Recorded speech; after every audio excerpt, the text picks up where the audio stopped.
Bonjour à toutes et à tous, je suis Virginie Lebet, je suis coach intuitif spécialisée dans l'accompagnement à la reconversion professionnelle, spécialisée aussi dans la guérison du rapport au travail, spécialisée dans l'orientation scolaire.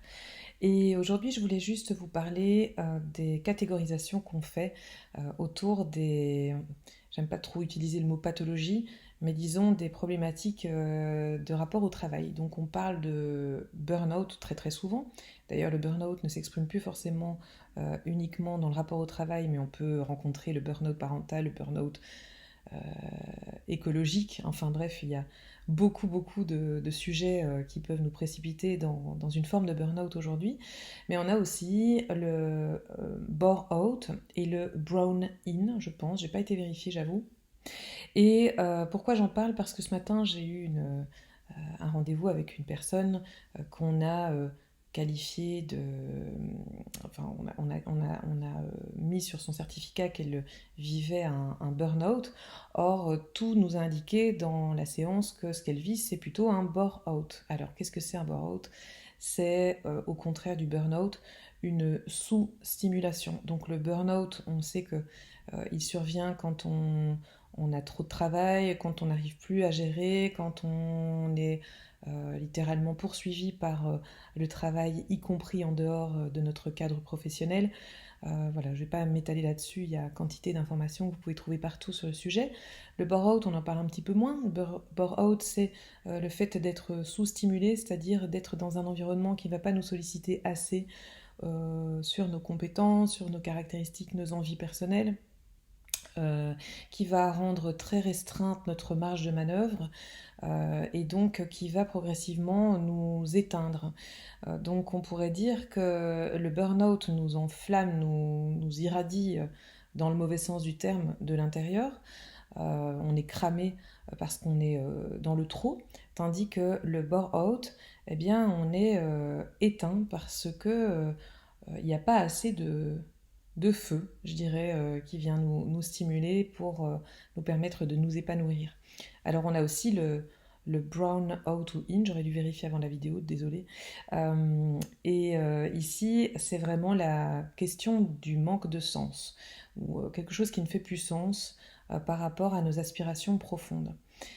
On aime catégoriser, hein. Notre cerveau adore catégoriser parce que ça nous rassure. Donc on va pouvoir trouver, euh, on le fait très bien dans notre culture, on va pouvoir trouver quantité d'étiquettes différentes pour qualifier chacun des troubles dont on peut souffrir dans notre rapport au travail. Je pense que ça peut aider temporairement, un peu comme les étiquettes d'hypersensibilité ou de haut potentiel, mais je pense qu'à un moment donné, ça peut devenir limitant aussi. Et de mon point de vue, toutes ces problématiques en lien avec le travail, elles ont évidemment un point commun, c'est la problématique dans le rapport au travail, simplement. Simplement, c'est comme si on avait une boule à facettes et que chaque étiquette, chaque label venait éclairer une facette de cette boule à facettes, mais que la réalité est infiniment plus complexe. Simplement, ça nous permet, c'est vrai, de, de développer des protocoles, des approches qui vont permettre de gagner en efficacité dans le suivi notamment clinique de ces troubles. Mais il faut savoir que l'essentiel à retenir, c'est que ce sont des déclinaisons d'une même difficulté qui est en lien avec le rapport au travail. Rapport au travail, environnement de travail, compétences sur-sollicitées ou sous-sollicitées, manque d'intérêt, euh, problèmes relationnels, problèmes d'autorité, problèmes d'organisation structurelle, là où on travaille, problèmes aussi macro, problèmes sociétaux, euh, problèmes de valeurs. Il y a tellement de choses à dire. Et voilà, je pense que les étiquettes, c'est important pour se rassurer, pour mettre du sens sur ce qu'on vit. Je pense aussi qu'il faut pouvoir s'en détacher à un moment donné, euh, appréhender votre difficulté d'une manière unique parce que vous êtes unique. Et il y aura donc une réponse, une résolution unique à votre problème. Et pour ce faire, vous savez où me trouver, hein, puisque c'est ma spécialité. Vous pouvez me trouver via les différents points d'accès que je vous mets en barre d'infos.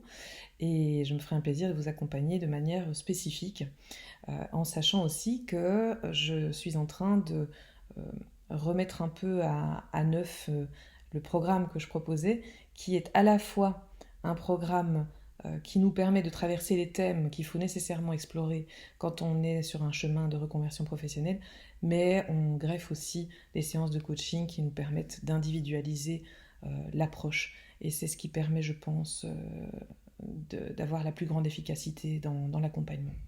Voilà, je vous retrouve très vite, mais je vous souhaite, puisque nous sommes le 31 juillet aujourd'hui, un excellent mois d'août et un peu plus de soleil, en tout cas en Europe centrale, que ce qu'on a pour le moment. Je vous embrasse et je vous dis à bientôt.